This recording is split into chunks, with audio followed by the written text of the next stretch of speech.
Rapid action battalion RAB একটি elite force হিসেবে আত্মপ্রকাশের সূচনালগ্ন থেকেই বিভিন্ন ধরনের নৃশংস জঘন্যতম অপরাধের সাথে জড়িত বিভিন্ন ক্রিমিনালদেরকে আটক করার ক্ষেত্রে অগ্রগামী ভূমিকা পালন করে আসছে। এরই ধারাবাহিকতায় আপনারা দেখেছেন জাল নোট চক্রের 3টি সক্রিয় চক্রকে আটক করতে সক্ষম হয়েছি। তাদেরকে আইনের আওতায় পুলিশের কাছে সুপর্দ করা হয়েছে। গত পরশুদিন কিশোরগঞ্জ এলাকা হতে দেলোয়ার নামে একটি ছোট্ট ছেলে অপহরণের শিকার হয়।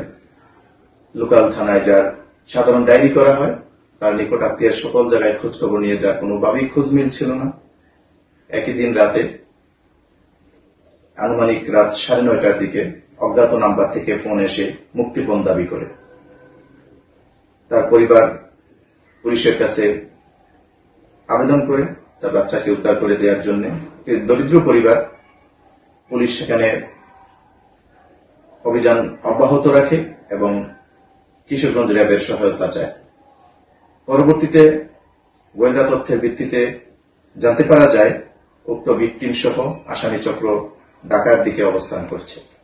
তারই পরিপ্রেক্ষিতে র্যাব 3 তার গোয়েন্দা শাখা সহ অভিযানিক দলকে উক্ত কাজে নিয়োজিত করে। উক্ত সময়ের মধ্যে ক্রিমিনাল চক্রের সদস্যরা বিভিন্ন নামে রেজিস্ট্রেশনকৃত মোবাইল নাম্বার দিয়ে ভিকটিমের পরিবারকে অপহরণের টাকা দাবি করে আসছিল। ভিকটিমের বাবা একজন দরিদ্র পরিবারের পিতা হিসাবে তিনি 3,000 টাকা বিকাশে পাঠান।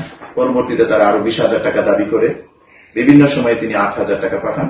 এবং এক সময় তার সন্দেহ হয় তাদের কাছে হয়তো তার বাচ্চা নেই। সে বারবার তার ছেলের সাথে কথা বলতে চায়।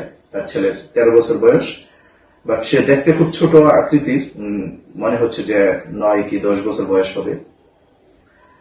এবং সে যখন সন্দেহ আরো বেশি, তার ছেলে নিখোঁজ হওয়ার ক্ষেত্রে আরো বেশি সন্দেহ বেড়ে যায়, তখন সে বারবার বলতে থাকে তার সন্তানকে কথা বলানোর জন্য। তার কোনোভাবেই কথা বলিয়ে দিচ্ছিল না এবং বলছিল যে রোহিঙ্গা ক্যাম্পে ছেলেকে ছেড়ে দিয়ে আসবো, ওখান থেকে 5 লাখ টাকা দিয়ে ছাড়িয়ে নিয়ে আসবা, বড় ওস্তাদদের কাছে দিয়ে দিব, নানা রকম ভাবে হুমকি ধামকি দিয়ে যাচ্ছে। কখনো বলছে ছেলেকে টুকরো টুকরো করে ফেলবে, গুম করে ফেলবে।